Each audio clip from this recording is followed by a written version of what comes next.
Hey folks, I'm just going to do a quick clip here on some of the things that I had to modify, change, and deal with as part of this LS swap. I've had several people encouraging comments asking for some help with a project that they're talking about doing on their own. Many of them are interested in doing the LS swap on a B2200 or a B2000, and they are looking for help with the areas of concern. One of the biggest concerns that you may have is, what are you going to do for headers? I will put up on the video a screenshot of the headers I bought from eBay. These were stainless steel headers for 99 bucks for eBay for a Camaro. These things were a direct fit except for this tube right here. It's the second one in, cylinder number 5. Here's something that you're going to have to deal with. Now, what I'm hoping to do is give you a clear explanation of what I had to do to get this thing fit. What I want you to pay attention to right here in this is the distance from this little bulge to the header flange. So the tube came in, they expanded the flange to a larger diameter, they expanded the tube to a larger diameter and then came up into the exhaust port. If you notice back here on this one, the cylinder number 5, the one that needed to be modified, and it needed to be modified to clear the steering column, you can see that that bulge is missing. So what I did was I cut this tube away from the header flange and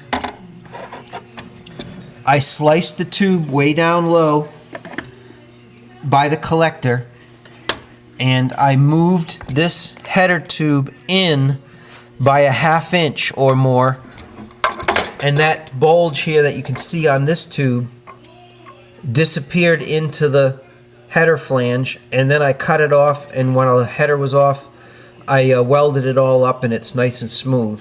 So I had to do that in order to clear the steering column. The second thing I had to do on the steering column, let me see if I can get a better shot here. Just bear with me, folks. Is the Mazda steering column from the factory was this diameter, which was a little bigger than 1 inch.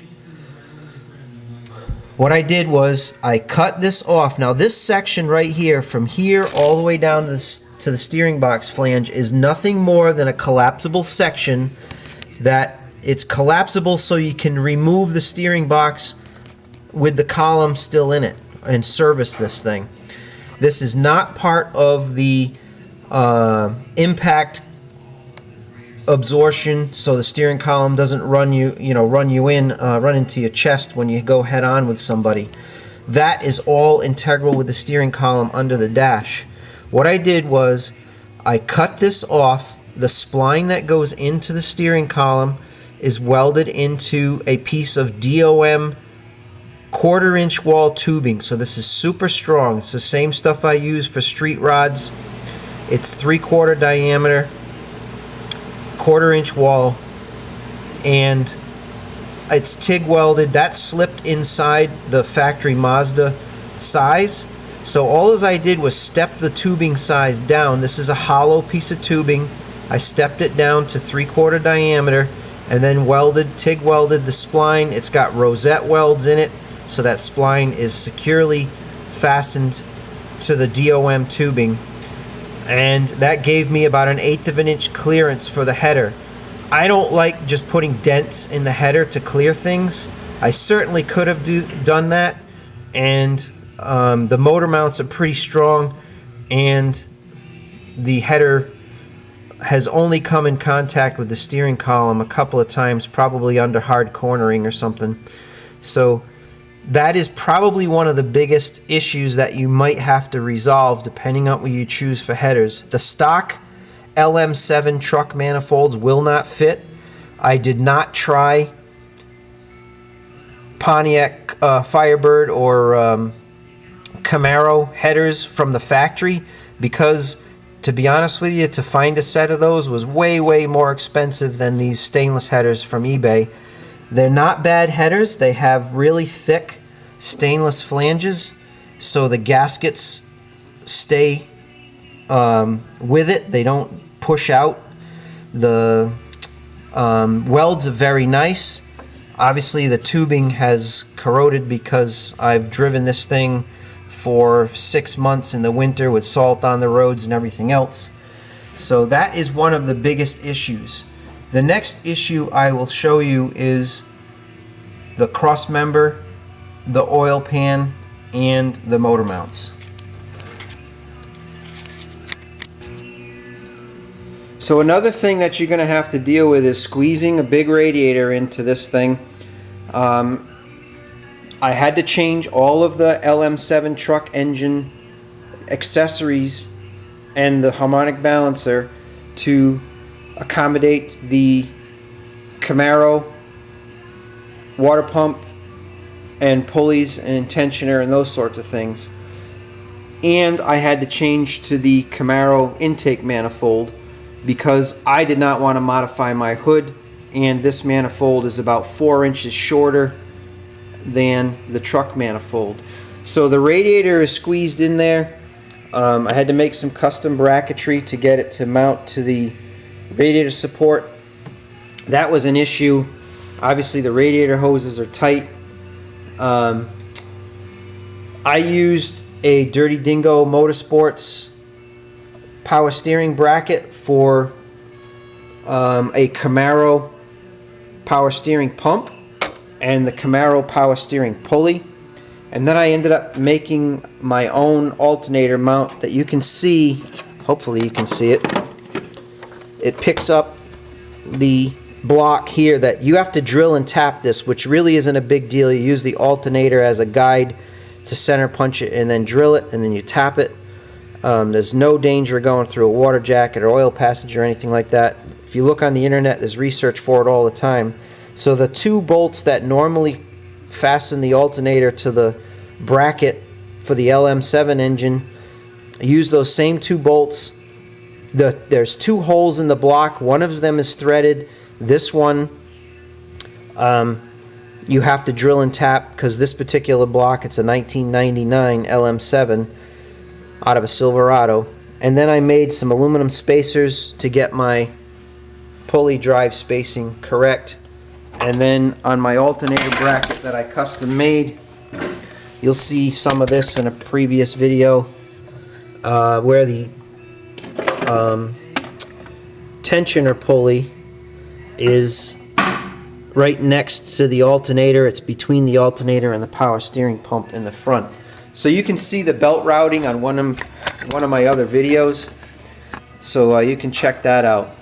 The passenger side header is a direct fit, no modifications required, plenty of clearance. The only thing I will say is that you're probably going to want to get some aftermarket spark plug boots that have elbow, 90 degree or 45 elbow for your spark plugs, because the factory truck ones are straight with the aluminum heat shields on them, and I actually took some header wrap and put it around the spark plug boot, and it's been working fine. Again, I put 8,000 or 10,000 miles on this. It's going on its third oil change since I put the motor in. Okay, so that's pretty much it under the hood. Plenty of clearance between the Mazda brake booster and the coil pack and the rocker cover. If you went to the taller aftermarket rocker covers, it'll probably fit. However, if there's studs holding the rocker cover on, you may not be able to lift the rocker cover all the way off if it's something you wanted to do while the engine was in the truck. So that's pretty much all of the upstairs stuff. Give me a minute and we'll take a look at some of the downstairs stuff.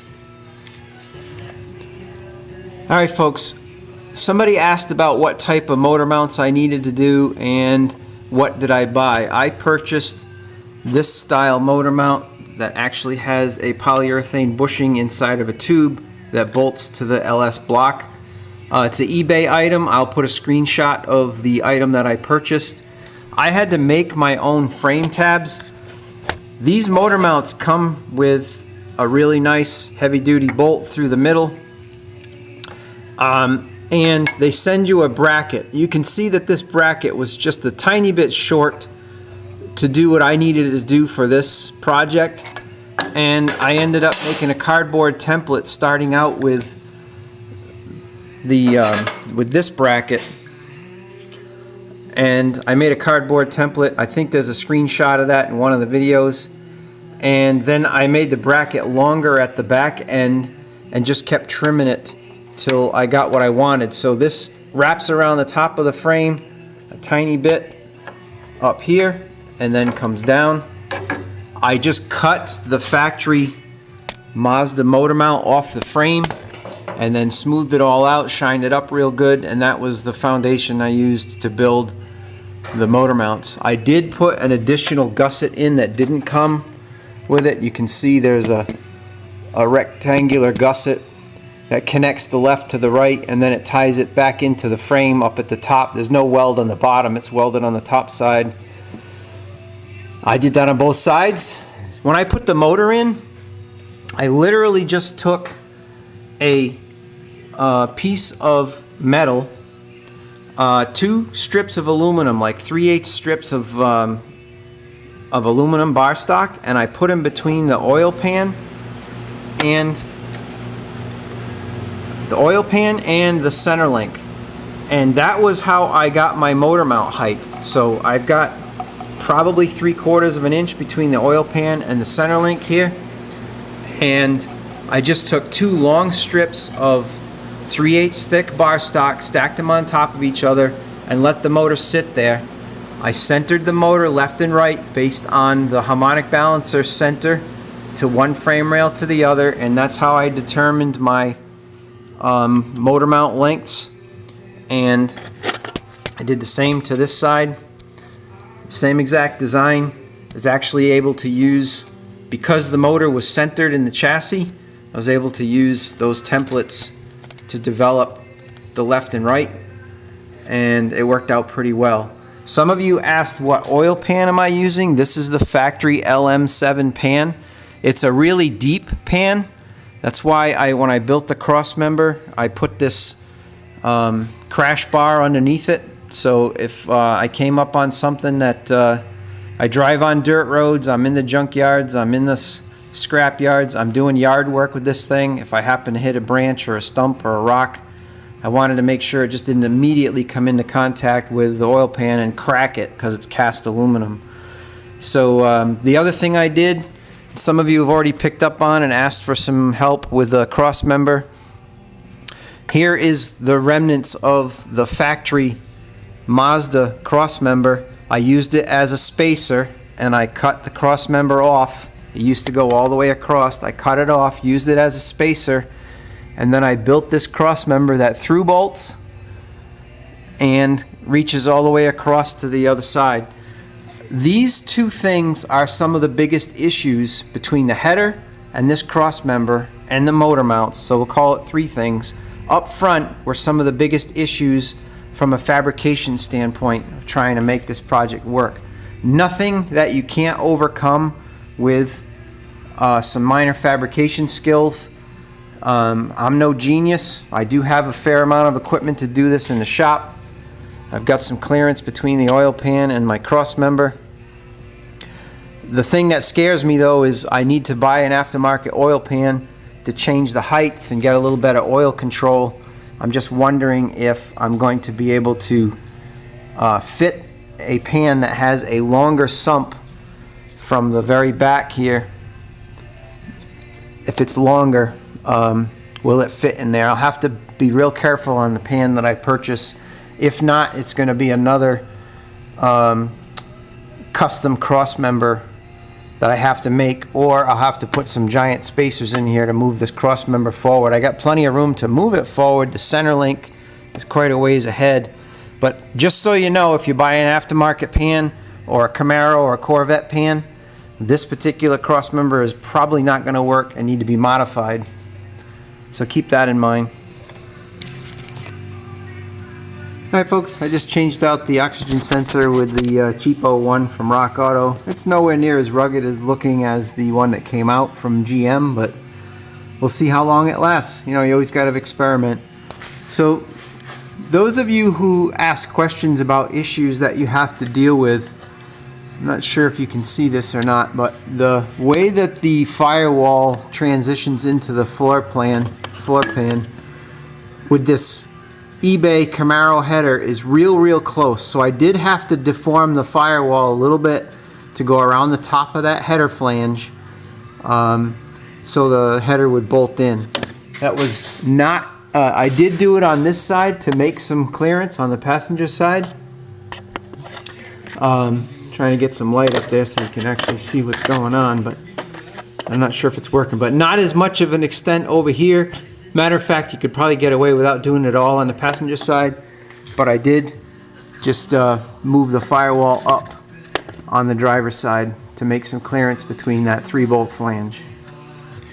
The other thing you're going to have to do is, you can see that the factory, let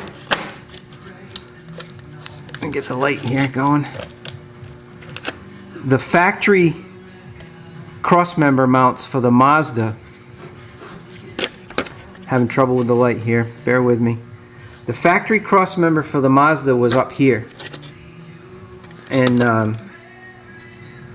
so there's the front side of the factory Mazda crossmember mount, and the back side was back here, and I had to move the rear crossmember rearward. I think from the front side to front side was 8 inches. But you just bolt the crossmember up to the factory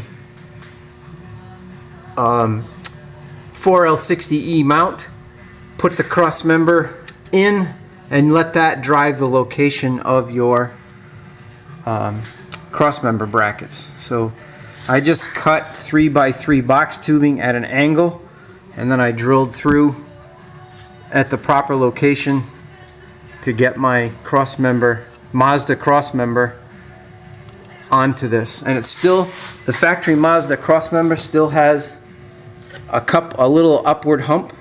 It's a nice hump on this side for the exhaust to rise up. So the bottom of the exhaust is flush with the bottom of the frame rail. Same thing on this side. There's a raise in the factory Mazda crossmember, so it actually accommodates dual exhaust pretty well. The last major issue besides making your own custom drive shaft is I went with a one-piece drive shaft, and right here where this drive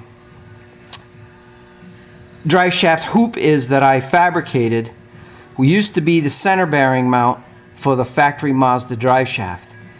So I cut that away and made a factory hoop, not a factory hoop, a fabricated hoop, to replace the crossmember right where the center bearing mount was. If you don't do that, the drive shaft will rub on the crossmember. Not a super big deal. There's a ton of ways that you could do the same thing I did to provide clearance. I just chose to do it this way. So anyway, those are the largest issues between the headers, the steering shaft, the motor mounts, the radiator clearance, and tranny crossmember, drive shaft clearance. Other than that, it wasn't terrible. So hopefully this little quick video will clarify some of the things that you'll have to tackle if you're doing an LS swap. Again, this is a LM7 5.3 with a 4L60E automatic, 2-wheel drive, and that's the issues that I had to overcome.